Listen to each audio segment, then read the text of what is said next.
I'm going to start by talking about the elephant in the room, and that's us. We're the elephant. I really like this cartoon, by the way.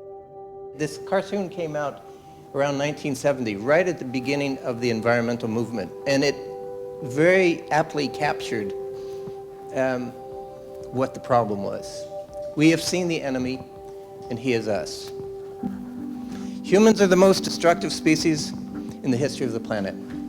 We are less than 1% of all life, but we've already destroyed half of all plant life, 83% of all other wild mammals, and we're just getting started.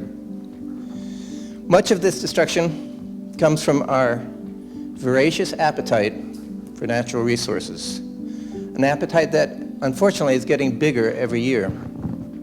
As of the year 2000, the average person consumed 9 metric tons of resources per year. Imagine that, 9 metric tons. And then 17 years later, that increased to 12 metric tons per year. That's 1 metric ton of resources consumed per month, per person, every year. So that's one problem. And here's another problem. The global population is still growing. Our live birth rate is more than double our rate of deaths. As a result, we're adding 80 million new souls to the global population every year. That's the population of Thailand, Laos, and the population of New Zealand combined every single year. That's 80 million extra humans that need food, clothing, shelter, education, healthcare, iPhones, whatever, each year. And yet, currently, 10% of all people don't have enough food to eat.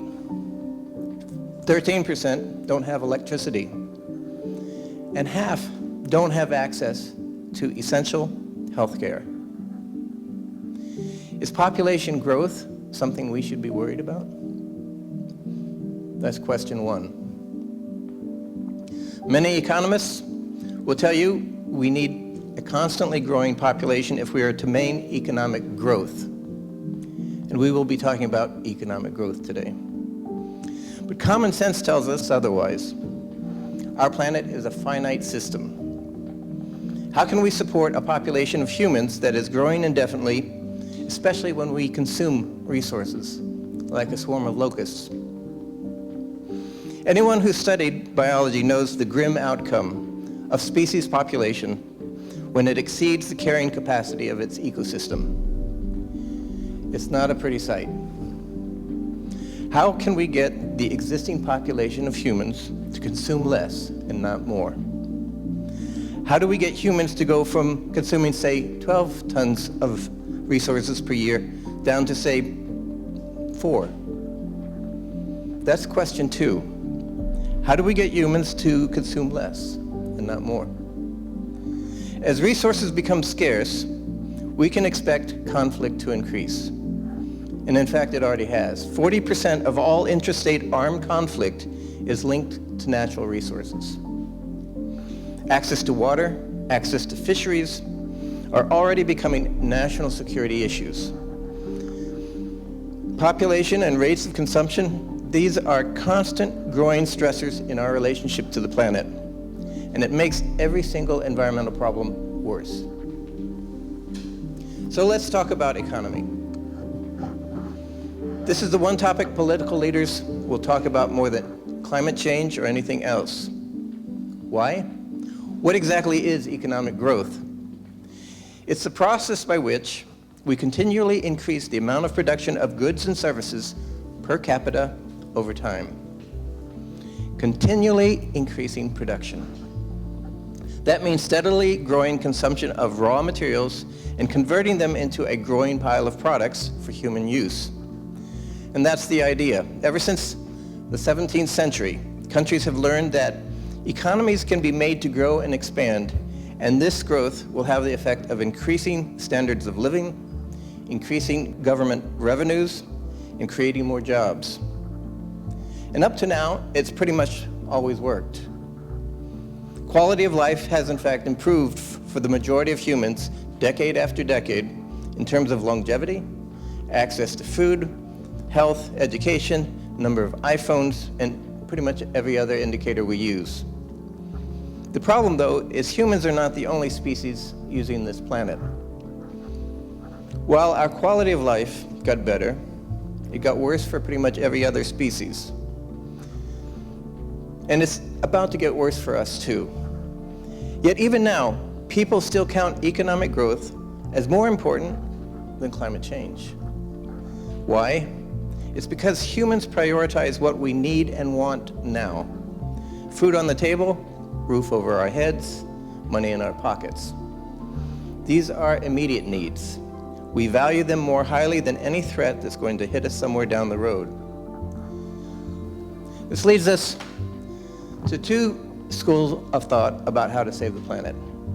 Optimists will argue that if we stick to our basic formula of economic growth, all we have to do is exchange renewable energy for fossil fuels and recycled materials for raw materials. That's the fundamental basis of green growth model. In a moment, we will go into this more detailed discussion of green growth, but these are the two main areas of concern. Transition out of fossil fuels and start turning our waste into products that we can use every day through recycling, rather than constantly creating everything from nature's raw materials. And if you think about it, that's already a huge get. Demand for energy in the Asia-Pacific region is going up, not down. And as the economies of the region pursue their own growth targets, they just want more. Since the year 2000, overall energy demand in this region has grown by more than 80%. And the lion's share of that energy demand is being met by fossil fuels, not renewables. So with all that going on, how exactly is this region going to keep growing their economies and transition to 100% wind, solar, and other renewables? And now there's an opposing view, something that environmentalists and, in fact, many scientists have made the argument for. The opposing view says that growth is so tightly linked to fossil fuels and the production and processing of raw materials that we will never be able to decouple them, let alone quickly enough to prevent global catastrophe. No matter how promising green growth sounds, there are way too many obstacles to prevent us from shifting in time. And so we need to find an alternative model, one that ensures the protection of the planet and the planet's ecosystems. This movement is called degrowth, and it focuses primarily on the need for humans to dramatically reduce consumption, especially our consumption of energy and our consumption of raw materials. It sounds crazy, right? Or maybe not so crazy. This movement is supported by over 11,000 scientists around the world. So that's my third question, namely, can we shift to a green economy in time? And if not, what are we prepared to do about it?